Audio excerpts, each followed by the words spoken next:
नमस्कार दोस्तों, मैं विष्णु शर्मा। फिर गुस्सा आ रहा है कि हिस्टोरिकल फैक्ट्स मार्केट में उतरा है और इसलिए वीडियो करना पड़ रहा है। आपको पता होगा कि मुग़लों के ज़माने में अगर दो ऐसे चेहरे थे, प्रतिरोध का चेहरा माने जाते हैं, वो थे छत्रपति शिवाजी और उनसे पहले महाराणा प्रताप। लगातार इन दोनों ही चेहरों को डाउन करने की कोशिश की जाती है।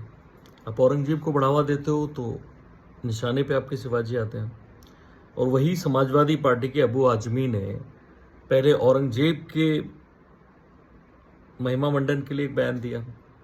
अब दूसरा बयान रामजी लाल सुमन, सपा के ही नेता हैं, उन्होंने राणा प्रताप के दादाजी राणा सांगा, राणा संग्राम सिंह, उनको गद्दार बताया है। दावा किया है कि राणा संग्राम सिंह, राणा सांगा ने बाबर को बुलाया था ताकि वो इब्राहिम लोदी, जो उस वक्त दिल्ली का सुल्तान था, उसको हरा सके, उसको अटैक कर सके। सिंपल से तर्क देता हूं, क्या बाबर केवल उनके बुलावे पे आया? अगर उनकी बात मान ली जाए, बाबर का ही 5वां अटैक था। 1503, 1504, 18, 19, इवन 22-23 में भी बाबर नामा में खुद बाबर ने लिखा है कि पहले दौलत खां लोधी, जो पंजाब का गवर्नर था, वो परेशान था इब्राहिम लोदी से, उसी का गवर्नर था। उसने अपना बेटा दिलावर भेजा काबुल, जहां बाबर जब फरगना से भागकर आया, वहां काबुल में अपनी उसने सल्तनत बनाई। बाबरनामा में खुद लिखता है, क्योंकि मैंने सेना की भर्ती की, तमाम युवाओं को वहाँ किया, तो उनको एक तरह से तैयार करना था, तो आगे कहीं ना कहीं अटैक करने थे। और लगातार वो पहले हिंदुस्तान पे कर रहा था, सबसे सलाह ली कि हिंदुस्तान चलो। उसको लगता था कि जो हिंदुस्तान का पहाड़ी एरिया है, जहाँ मौसम अच्छा है, वही हिंदुस्तान है, लेकिन बाद में यहाँ की गर्मी से वो परेशान हो गया था। तो उसने लिखा, उसके बाद उसी साल, ये 22-23 नवंबर का एक साल लिखा है, 1522 और 23 के नवंबर के बीच में फिर आलम खान लोधी आता है। शायद ही रिश्ते में इब्राहिम लोधी का चाचा लगता था, और वो आके कहता है कि इब्राहिम लोधी पर अटैक करो बाबर से। यानी दो इनविटेशन आए हैं जो बाबरनामा में खुद बाबर ने लिखे कि आके अटैक करो, हम हेल्प करेंगे। तो बाबर ने ये तक लिखा है बाबरनामा में कि मैंने कहा कि ऐसे इनविटेशन नहीं भाई, तोहफे वोफे भेजो, कुछ पता तो चले कि आप हमें वहाँ बुलाना चाहते हैं। तो यहाँ के ढेर सारे फल, आम भेजे गए और भी बहुत सारे तोहफे भेजे गए, तब जाके बाबर ने कहा। और बाबर जब आया तो वो चौथा अटैक था।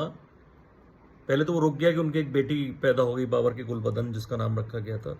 फिर उसने अटैक किया भी, तो काबुल में कुछ झगड़ा हो गया, काबुल में कुछ ऐसा विवाद हुआ या युद्ध होना शुरू हो गया कहीं पे, जो बाबर को लौटना पड़ गया।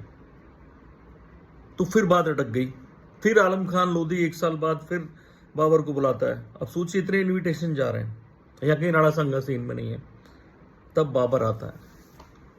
जबकि राणा सांगा की खुद की एक डायरी में लिखा है कि बाबर ने मुझे खत भेजा, अपना एक दूत भी भेजा चित्तौड़, इब्राहिम लोधी के साथ लड़ाई में हमारा साथ दीजिए, आप बाद में दिल्ली में कब्जा करिएगा।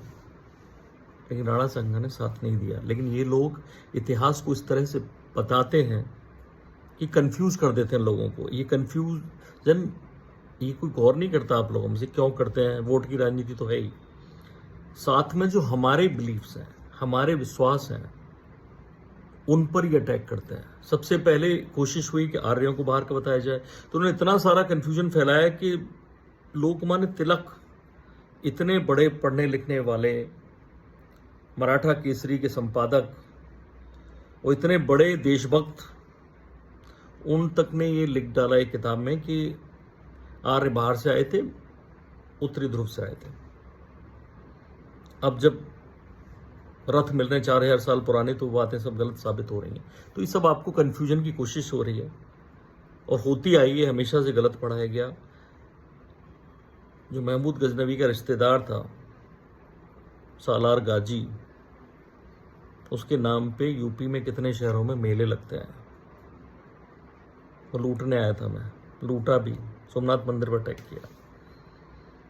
औरंगजेब, जिसकी वजह से अयोध्या, मथुरा, काशी तीनों समस्याएं हैं, जिसने श्री कृष्ण जी की मूर्ति को, जिसकी बहन जहान आरा ने केशव राय मंदिर मथुरा से निकालकर आगरा की मस्जिद की सीढ़ियों पर चिनवा दिया था, ताकि जो लोग चढ़ के जाएं तो उस मूर्ति पे पैर रख के जाएं। और यहाँ राणा संग्राम भी अगर हारे थे, राणा सांगा बाबर से, मैंने कहा ना, एक तर्क तो ये था कि 4 बार ये पहले आ चुका था बाबर, तो सवाल ही नहीं था कि किसी के इनवाइट पे आए वो भारत की तरफ से। इनवाइट गए तो दिल्ली के 2 मुसलमानों ने दिए, दिल्ली और पंजाब के, दोनों ही लोधी थे। दूसरा तर्क ये कि उस इब्राहिम लोधी के खिलाफ राणा सांगा क्या किसी से टाई अप करें, किसी को बुलाएं, जिसको वो लगभग उसकी सेनाओं को 18 बार अलग अलग युद्धों में हरा चुके थे, 2 बार तो जिसमें खुद इब्राहिम लोधी आ रहा था। एक प्रिंस तक इब्राहिम लोधी के खानदान का उन्होंने कैद कर लिया था एक बार तो उसके लिए क्या बाहर से लेना। लेकिन ये लगातार जो गद्दारी की जाती रही, अब भी लोग कर रहे हैं। राणा सांगा के साथ भी ये हुआ, वो गद्दारी की गई। शिलादित्य नाम का उनका एक बहुत करीबी सिपा सलार था, जिस पे चित्तौड़ के किले की और भी तमाम जिम्मेदारियां थी।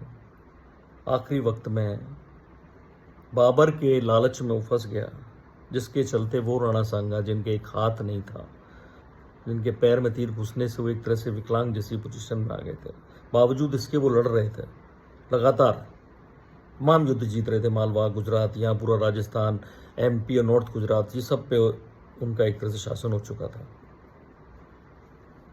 उस व्यक्ति के साथ गद्दारी की, और आज ये गद्दार उस महान देशभक्त, उस वीर योद्धा को गद्दार कह रहे हैं। शर्म की बात है।